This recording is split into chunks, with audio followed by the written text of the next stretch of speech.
கோவக் கொடியறுக்க கொலகாரப் பாவி எங்கிருந்து வந்தானோ அப்படின்னு ஒரு கூற்று.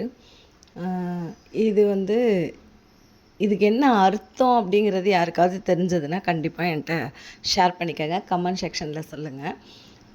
மதில் மேல் இருந்த கொடிகள் கை அசைத்து இங்கே வராத, உனக்கு ஆபத்து நேர்ந்துடும், வராத அப்படின்னு சொன்னதா ஒரு விஷயம் படித்த ஞாபகம் வந்தது. சரி, அதான் உங்களோட ஷேர் பண்ணிக்கலாம் அப்படின்னு சொல்லிட்டு. இந்த கோவக்கொடி, கோவப்பழம், கோவை கொடி, இந்த காய்களெல்லாம் பார்க்கும்போது ரொம்ப அழகாக இருந்தது. டக்குன்னு எனக்கு இந்த கூற்று ஞாபகம் வந்துடுச்சு. பாருங்கள், எவ்வளோ பழம், நிறைய கிளிகள், குருவிகள் நிறைய சாப்பிட்டுட்டு போகும். இன்றைக்கி அவங்கள டிஸ்டர்ப் பண்ணுற மாதிரி நான் கூட 2 பழம் பறிச்சிட்டேன். அவ்வளோ காய்கள் வச்சுருக்கு. நிறையா குருவிகள் சாப்பிட்டுட்டு மீதி அந்த தோள்கள் தான் இருக்கிறது என்னால் பார்க்க முடிஞ்சது. காய்கள் நல்ல முத்தின காய்கள், நிறைய காய்கள் இருக்குது. இது வீடியோ எடுத்துகிட்டே இருக்கும் போது பார்த்தா அழகான பட்டாம்பூச்சி, இயற்கை அழகு சொல்லவா வேணும், அங்கங்கே அப்படியே செதறி கிடக்கு இயற்கையோட அழகு. இந்த பழத்தை பறித்து என் குழந்தைங்களுக்கு கொடுத்தேன். எனக்கு என்னுடைய சின்ன வயசு ஞாபகம் வந்துடுச்சு. எங்கள் அப்பா அம்மாலாம் பறித்து கொடுக்கும்போது சாப்பிட்டு பார்த்துட்டு நல்லா இருக்குது, டேஸ்ட்டாக இருக்குன்னு சொல்லுவாங்க. இனிப்பே இல்லை, சப்புன்னு இருக்குது, நல்லாவே இல்லை அப்படிங்கிற மாதிரி சொல்லுவோம்.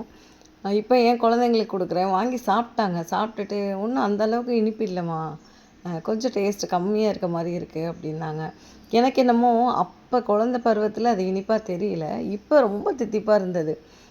ஒருவேளை சுவை கூடி இருக்கோ என்னவோ தெரியல. அந்த கொடி எங்கே படருதோ, அந்த வேர் எங்கே விட்டுருக்கோ அந்த இடத்த பொறுத்து அதோட இனிப்பு சுவை இருக்கும். எனக்கே நம்ம கொஞ்சம் தித்திப்பாக இருந்தது, ரொம்ப நல்லா இருந்தது.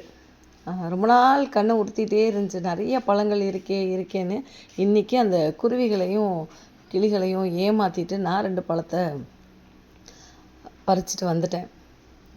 ரொம்ப நல்லா இருந்தது. உங்களுக்கு யாருக்காவது இது சாப்பிட்ட அனுபவம் இருக்கா? இந்த காயை பொரியல் செஞ்சு வத்தல் போட்டு அந்த மாதிரியெல்லாம் பயன்படுத்திய ஞாபகங்கள் இருக்கா அப்படிங்கிறத என்னோட ஷேர் பண்ணிக்கோங்க.